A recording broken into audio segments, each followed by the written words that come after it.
नमस्कार, आप हैं इंडियन न्यूज़ बिज़नेस पर और मैं हूं आपके साथ गौरव सिंह सैगल। हम जब मार्केट जाते हैं और मार्केट में अपने लिए कई तरीके की चीज़ें खरीदते हैं अपने कंजप्शन पर्पस के लिए, तो उनमें जब हम परचेज करते हैं तो कुछ चीज़ें मेंशन हो रखी होती है जिसके बेसिस पे हम अट्रैक्ट हो जाते हैं और चीज़ों को खरीद लेते हैं। जैसे शुगर फ्री या नो शुगर एडेड या 100% हेल्थ ड्रिंक या कई बार 100% नेचुरल। इस तरीके के शब्द जब हम पढ़ते हैं तो हम उस प्रोडक्ट को बड़े आसानी से ले लेते हैं। लेकिन अब सवाल ये आता है कि क्या एक्चुअल में ये प्रोडक्ट हमारे लिए हेल्दी हैं या जो इसमें क्लेम किया गया है वो उसके अकॉर्डिंगली प्रोडक्ट है या नहीं। तो यही चीज हम आज के इस न्यूज में समझेंगे, इस इंफॉर्मेशन में समझेंगे कि किस तरीके के प्रोडक्ट हमें लेने चाहिए और क्या इंफॉर्मेशन है जो आईसीएमआर ने दी है, जिसमें आईसीएमआर ने लोगों को गाइड किया है कि आप इन चीजों का जरूर ध्यान रखें। क्योंकि अभी जो आप सोच रहे हैं कि आपने जो प्रोडक्ट कंज्यूम करा है वो हेल्दी है, बट वो एक्चुअल में हेल्दी नहीं हो सकता। हाल ही में आईसीएमआर यानी Indian council of medical research ने कहा है कि पैक्ड फूड पर जो लेबल लगे होते हैं उनके जो दावे होते हैं वो भ्रामक हो सकते हैं।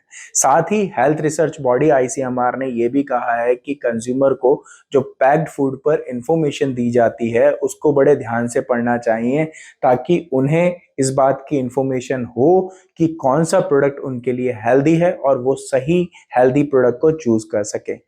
अब इसमें सबसे बड़ी बात यह है कि जर्नली जब हम देखते हैं कि शुगर फ्री फूड देखते हैं तो उसमें हो सकता है कि वो शुगर फ्री हो बट वो फैट फ्री नहीं हो सकता। आईसीएमआर ने कहा है कि कई प्रोडक्ट जो है शुगर फ्री होने का दावा करते हैं, एक्चुअल में उनमें फैट की मात्रा ज्यादा हो सकती है। जबकि पैक्ड फ्रूट जूस जो होते हैं उनमें सिर्फ 10% ही फ्रूट पल्प होता है। हाल ही में जारी गाइडलाइन में आईसीएमआर ने कहा है कि पैक्ड फूड पर हेल्थ क्लेम सिर्फ कंज्यूमर को अट्रैक्ट करने के लिए होते हैं। उन्हें यह बताने के लिए डिजाइन किया जाता है कि वो प्रोडक्ट हेल्दी हैं, बट एक्चुअल में वो प्रोडक्ट हेल्दी नहीं होते।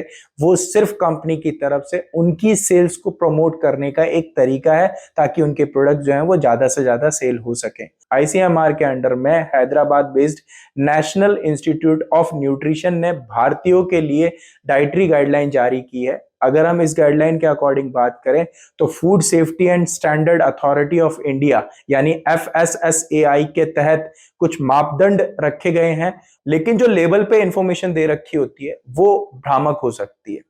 कुछ उदाहरण देते हुए एनआईएन ने कहा कि किसी भी फूड प्रोडक्ट को नेचुरल कहा जा सकता है अगर उसमें एडेड कलर, फ्लेवर या आर्टिफिशियल सब्सटेंसेस नहीं मिलाए गए हैं और मिनिमल प्रोसेस से गुजरता है। यानी कि इसमें जो सब्सटेंसेस मिलाए भी गए होंगे तो उसको मिक्सचर जो करने का जो प्रोसेस है उसको बहुत मिनिमाइज रखा गया होगा, क्वांटिटी जो है वो बहुत मिनिमाइज रखी गई होगी। एनआईएन ने कहा कि जो नेचुरल शब्द है वो जनरली यूज किया जाता है, भले ही फूड प्रोडक्ट में केवल एक या दो ही नेचुरल चीजें शामिल हो। ऐसे में भ्रामक हो सकता है, इसलिए लोगों को जो भी प्रोडक्ट वो खरीद रहे हैं उनको खरीदने से पहले प्रोडक्ट में जो भी इंफॉर्मेशन दी हुई है उसको ध्यान से पढ़ना चाहिए। अच्छी सेहत के लिए पैक्ड फूड के लेबल पर जो भी दावे किए गए हैं उनको अच्छे से क्रॉस चेक कर लेना चाहिए। एनआईएन ने लेबल पर दिए गए बयानों यानी कि जो इंफॉर्मेशन होती है उसके कुछ उदाहरण दिए और प्रूव किया कि ये भ्रामक हो सकते हैं। जैसे रियल फ्रूट या फ्रूट जूस के जो दावे हैं उस पर एनआईएन ने कहा कि एफएसएसएआई के रेगुलेशन के अकॉर्डिंग किसी भी फूड आइटम में अगर थोड़ी भी मात्रा फूड की है, यानी कि जो अगर हम जूस की बात कर रहे हैं फ्रूट जूस की, तो अगर उसमें 10% ही एक्चुअल फ्रूट मिलाया गया है तो वो बड़े आराम से क्लेम कर सकता है कि ये फ्रूट जूस है, उसको परमिशन है। या अगर उसमें फ्रूट पल्प है तो वो फ्रूट पल्प को भी क्लेम कर सकता है, भले ही उसकी मात्रा 10 या 12% हो।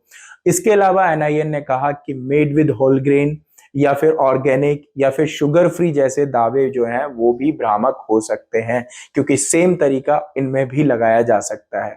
तो ये थी कुछ इन्फॉर्मेशन जो हमने आपके साथ शेयर की। ऐसे ही इन्फॉर्मेशन के लिए बने रहिए इंडिया न्यूज बिजनेस के साथ। अगर आपको इन्फॉर्मेशन पसंद आई तो वीडियो को लाइक करिए, चैनल को सब्सक्राइब करिए, कमेंट करके अपना फीडबैक जरूर दीजिए। और हाँ, आप एक बार प्रोडक्ट में जो भी इंफॉर्मेशन है उसको जरूर पढ़ लें, क्योंकि ये हमारी हेल्थ के लिए बहुत ज़्यादा जरूरी है। कंपनी अपने प्रॉफिट कमाती रहेंगी।